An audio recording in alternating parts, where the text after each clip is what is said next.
Yeah, Yves going up against Farsa now with the last pick. I feel like they have the verse.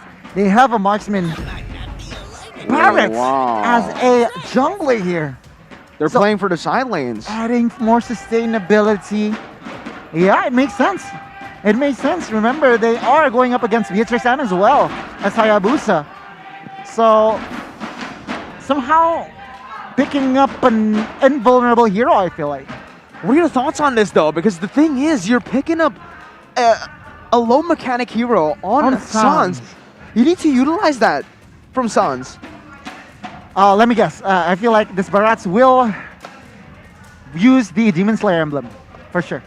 Demon Slayer emblem, just like Wise did on Blacklist International during M3. But, Eterna, based on the drafts, what do you think?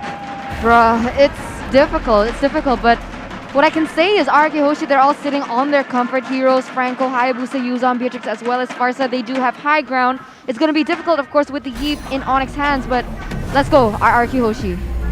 All right, it's time to dive in, ladies and gentlemen, to the Land of Dawn for the first game in this Royal Derby match. RRQ takes on Onic Esports. Okay, we're going to see how this goes through, right? Because with Franco on that Franco, he's going to start to be able to be very aggressive in terms of the jungle for Sans.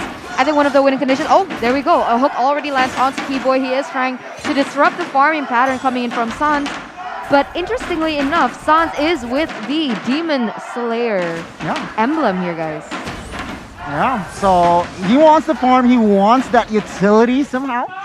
So we will have to see her. Lito was for the side of RRQ. We will have to see her because Albert's still on that killing spree emblem. Will he be able to keep up is the question. Early game, I'm leaning towards RRQ, but Onic Esports looking heavy towards the mid game and as well as the late game. They will play for CW. Yeah, Onic Esports are definitely relying heavily onto CW and RRQ HOSHI. I hope fully they can read this and be able to pressure him from the get-go. Skylar is on the Beatrix, should be able to withstand the pressure, but as it stands, CW seems to be in a very comfortable position, freezing that lane in the top side.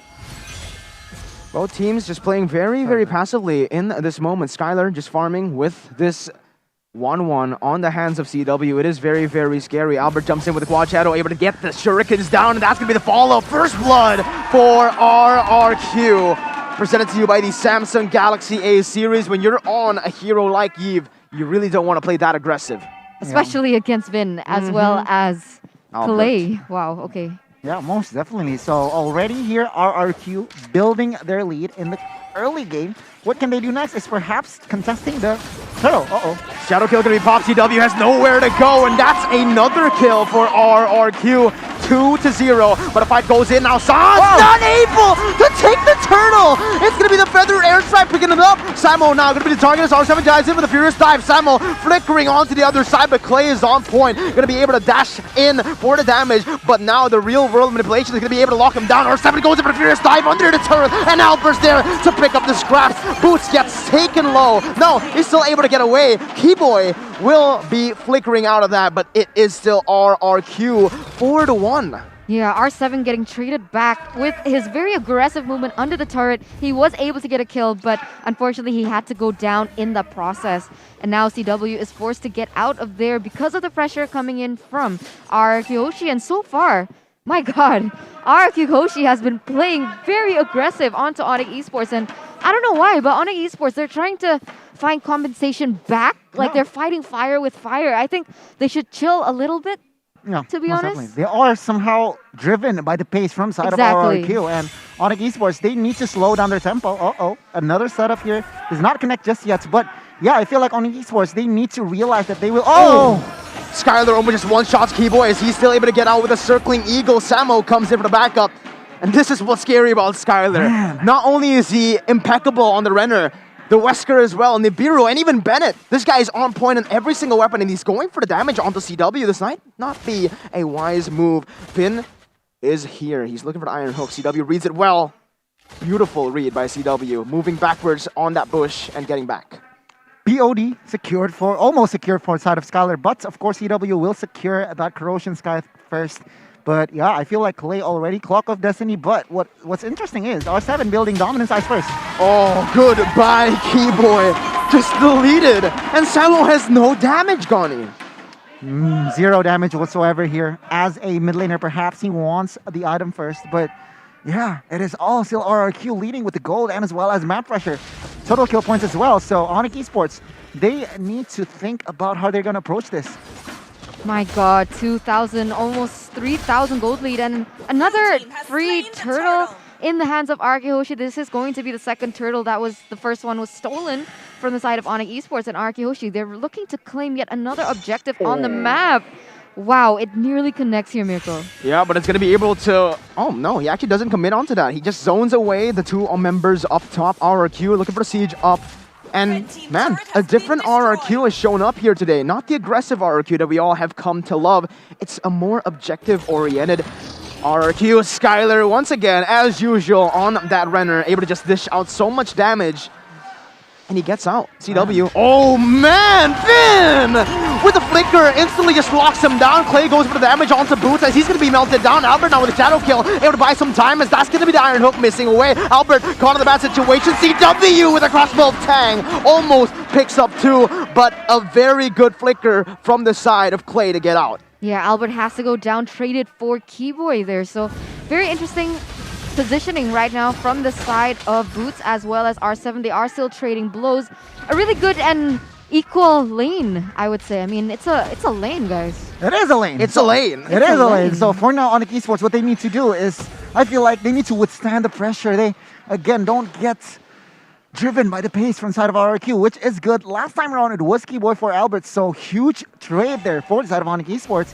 And I feel like they need to play this one slowly. CW already leaving the lane, so looking for team fights perhaps. And Sans will just be the sandbag here. We will have to see here. 20 seconds for the next turtle. Yeah, very calculated aggression from the side of RRQ HOSHI, but another engage might be happening here. Oh, but they don't commit to it. So once again, very calculated. They don't want to go full in ham for just a roamer.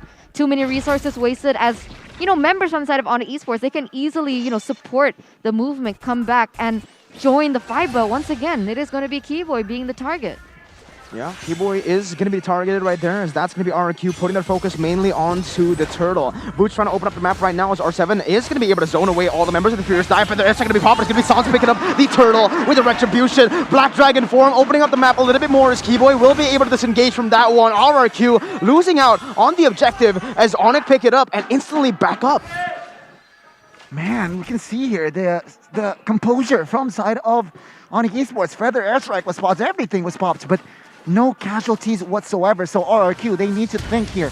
Okay, an engage. Oh man, Vin goes in for the flicker, and then Beeroo's passion by Skylar just goes in. He's going in for more. He might be able to get it. The snipes will miss, and Samo zones him away, but Keyboy is looking for more here. He might just go in, but it is just a guiding win to open up the map a little bit more onto that purple buff of RRQ. Albert, he's looking for the kills. Unfortunately, won't be in that time frame to get it. So many trades on the board here for both teams. They are 7-3, so RRQ HOSHI does have the favorable trade in that area, but for now, they've only been able to, secure 2 turtles, 1 tower, because Onic Esports, they're putting up a fight as well here in the early game. 8 minutes in, RRQ HOSHI, with this lead, it's slowly falling, and they don't really have an answer to it. They don't really have a particular purpose. So what can they do? How can RRQ HOSHI push up the tempo again? Honestly, play the lanes here. It should be the go-to here. Remember, they have the Hayabusa. They should just split push, but oh my god, the Feather Airstrike takes away half HP from CW, and that's going to be RRQ just zoning them away. Albert still looking for the kills, goes in for the quad shadow, and instantly the assassination. SR7 goes in for the Furious Dive onto Sans. Instantly, we see that Vin will be able to flicker forward, getting the suppression, but a Purify will be popped, and my goodness, Boots, the movement is impeccable. Keyboy, what is that? He goes in for the Circling Eagle, instantly punished by Albert, and then the Beeroo's Passion by Skylar. He's looking for the snipe, Samo still able to dodge, and RRQ picks up a 2-for-0. Vin looking for more in the mid lane. Sans, will he be able to dodge the Iron Hook? Was that even a question? Of course he will. Wow. RRQ HOSHI right now leading with 2,000, almost 3,000 gold, and they're able to get this unenhanced Lord for the moment. It is still the 8th minute, almost 9th minute, and Onic Esports, they're looking a little shamble, but look at that. Oh, the feather airstrike catches CW. He doesn't get it done. Albert goes for the shadow kill, but when the nature is there for CW, not for Sans, as he is taken down. A 0-2-1 stat line for Sans. 0-2-1, and now the Lord has been secured from side of RRQ. Onic Esports, they are behind. Take a look at the gold here. Top two is the jungler and as well as the gold laner. Albert and Skylar leading the pack. And behind, there's no CW. Where's CW? CW is in the middle of the pack. So, yeah, he needs to farm. Middle bot, bro. Middle bot, It's man. so far behind RRQ HOSHI right now, and I think they understand this as they're also going to take a look at the items here in the 9th minute. Yeah, no DHS just yet for CW, opting for that defensive win of nature first. And take a look at Albert, take a look at Skylar. Full offense, Malefic Roar, BOD, and on his way already towards Demon Hunter Sword. And Albert going crazy with the true damage. Endless Battle will be on his arsenal very, very soon. With this first Lord, I feel like RRQ, they want to claim one base turret if possible, but if not, man, claiming all the outer will be enough. Once again, the feather airstrike just takes so much from the side of Onic Esports. That's Samo and CW forced to back away. That's the tier 2 turret on every single lane taken down. Man, composition-wise, I feel like, yeah. Will it be enough damage for side of Onic? Sure, they have the 1-1, but no DHS just yet. And, well, I don't know. I feel like, is there enough damage for side of Onic Esports? Because RRQ with the 7K gold lead is just, this is looking like a one-sided game, my guys. That's definitely the question here. I think RRQ HOSHI, oh my god, that snipe. RRQ HOSHI, they understand that they're relying heavily on CW, like we mentioned earlier on in the game. And they've successfully shut down this 1-1, being able to suppress that gold so far below other members from the side of RRQ HOSHI. And now look at that gold lead, guys. 7,000, almost 8,000. And they're really just looking for the moment to end all this misery from the side of Onic Esports right now. Well, I mean, take a look at the game plan here from the side of RRQ. They are freezing bot lane. No minions for the side of Onic in the bot side. But yeah, they are desperately in need of that farm. And the jungles of Onic is already RRQs. With 30 seconds on the next Lord, I feel like Onic Esports, they can't do anything about it. Absolutely. Sans tries to open up the map with his mobility, with his sustain as well. But it is just going to be them taking away the purple buff. Onic Esports with no contest whatsoever. 20 seconds for the Lord to spawn. And it might be a free one. It's 7.6k the lead for RRQ. And Onic, it seems like they don't have an answer for any of the plays that are coming from the side of RRQ. The orange buff will be contested from the side of Onic Esports as Skylar will be able to dish out some damage, but instantly sustain back up with that guiding win. It's insane because Sans brought the Demon Slayer, but his gold was nowhere near the members from the side of RRQ HOSHI. It's a bit of a waste right now. And RRQ HOSHI, they have started and are setting up for this enhanced Lord. And I'm wondering if Onic Esports, they have the capacity to be able to contest this one because, I don't know, this is a very scary siege if RRQ HOSHI are able to get this Lord. Absolutely. Skylar and RRQ, they're already going and taking the Lord, took a quarter of HP. Will they go for a 50-50? Vin is going to be going onto the backside. Gets a suppression, but it's going to be Keyboy as well, doing the same thing. R7 with the Black Dragon form. Real world manipulation. Skylar gets the kill onto the Lord, and that's a shadow kill to the backside. Albert versus everybody as he jumps in with the quad shadow and jumps out. Clay enabling him. Skylar! What in the world? Ban this man! Get that Beatrix out of here! What was that snipe? That was insane. I mean, RRQ HOSHI, they're able to get the Lord. They do lose one member, but the snipe goes in and they instantly trade Sans of all people. And now it is going to be a 4v4 situation, but RRQ HOSHI, they do have the Lord, so let's see what they can do with it. They're going to be able to take the base turret in the mid lane with the Lord. And now falling Sarmoon desperately by Boots, but it's going to be the damage coming in with the shadow kill. Boots caught in the bad situation, still able to run away as Albert jumps over the quad shadow back and forth. And my goodness, it seems like RRQ are just completely outplaying Onic Esports. They don't have any siege here. Oh my goodness, hi. Oh, what a hook from the side of Finn, but it's got to be the damage coming in. CW will not be able to survive. The crossbow of Tang will be popped. He gets the kill, but Keyboy gets hooked once again. And it's a 3-for-1 trade. Skylar now jumping in for the base turret. It's going to be Albert as well, doing the same thing onto the minions. Clay zoning away the members as Boots goes in for falling star. Moon onto the backside, but it's going to be for the airstrike coming in to take him down. The shadow kill takes another. Skylar is unstoppable. So is RRQ. A 1-0 dominant lead. Wiped out, guys. Wiped out on the previous MPL ID Season 8 champions.